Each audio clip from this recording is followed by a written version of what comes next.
Police ಠಾಣೆಗಳು ಜನಸ್ನೇಹಿಯಾಗಿದ್ದು, ನೊಂದವರು ಯಾರೇ ಠಾಣೆಗೆ ಬಂದರೂ ಅವರಿಗೆ ರಕ್ಷಣೆ ನೀಡುವ ಕಾರ್ಯವನ್ನು ಪೊಲೀಸರು ಮಾಡುತ್ತಿದ್ದಾರೆ ಎಂದು ದೊಡ್ಡಬಳ್ಳಾಪುರ ಉಪವಿಭಾಗದ ಡಿವೈಎಸ್ಪಿ ರವಿ ಹೇಳಿದರು.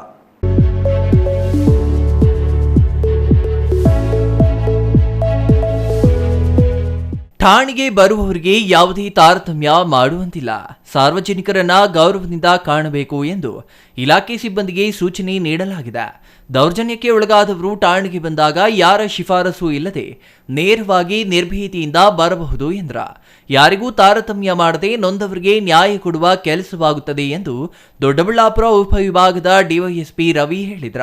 ವಿಜಯಪುರ ಪಟ್ಟಣದ ಪೊಲೀಸ್ ಠಾಣೆಯಲ್ಲಿ ಆಯೋಜನೆ ಮಾಡಿದ್ದ ದಲಿತರ ಕುಂದುಕೊರತೆ ಸಭೆಯಲ್ಲಿ ಅವರು ಮಾತನಾಡಿದ್ರ. ದಲಿತರ ಮೇಲೆ ಆಗುವ ದೌರ್ಜನ್ಯ ಪ್ರಕರಣಗಳನ್ನು ತುಂಬಾ ಗಂಭೀರವಾಗಿ ಪರಿಗಣಿಸಲಾಗುತ್ತದೆ. ಸಾಧ್ಯವಾದಷ್ಟು ಪ್ರಕರಣಗಳು ನಡೆಯದಂತೆ ಎಚ್ಚರಿಕೆ ವಹಿಸಬೇಕಾಗಿರುವುದು ನಮ್ಮೆಲ್ಲರ ಕರ್ತವ್ಯವಾಗಿದೆ ಎಂದರ. ಹಳ್ಳಿಗಳು ಪಟ್ಟಣದಲ್ಲಿ ಏನೇ ಸಮಸ್ಯೆಗಳಾದರೂ ನೇರವಾಗಿ ನಿಮ್ಮ ಬೀಟ್ನವರಿಗೆ ಮಾಹಿತಿ ಹಂಚಿಕೊಳ್ಳುವ ಮೂಲಕ ಇಲಾಖೆಗೆ ನೇರವಾಗಿ ಮಾಹಿತಿ ನೀಡಬಹುದಾಗಿದೆ.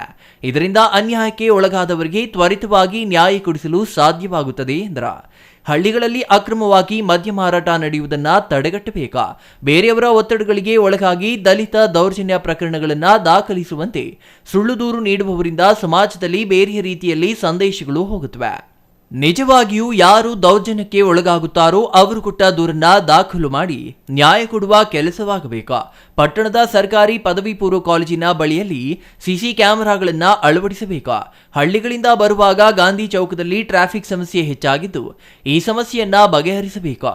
ಸುಳ್ಳು ಎಂದು ಕಂಡುಬಂದಲ್ಲಿ ಸುಳ್ಳು ದೂರು ಕೊಟ್ಟವರ ಮೇಲೆ ದೂರು ದಾಖಲಿಸಿಕೊಳ್ಳುವಂತೆ ದಲಿತ ಮುಖಂಡರು ಒತ್ತಾಯಿಸಿದ್ರ.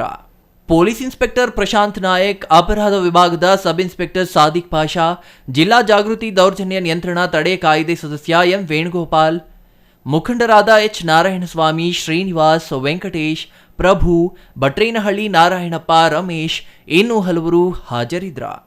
Satish Kumar, CTV news, Vijayapura.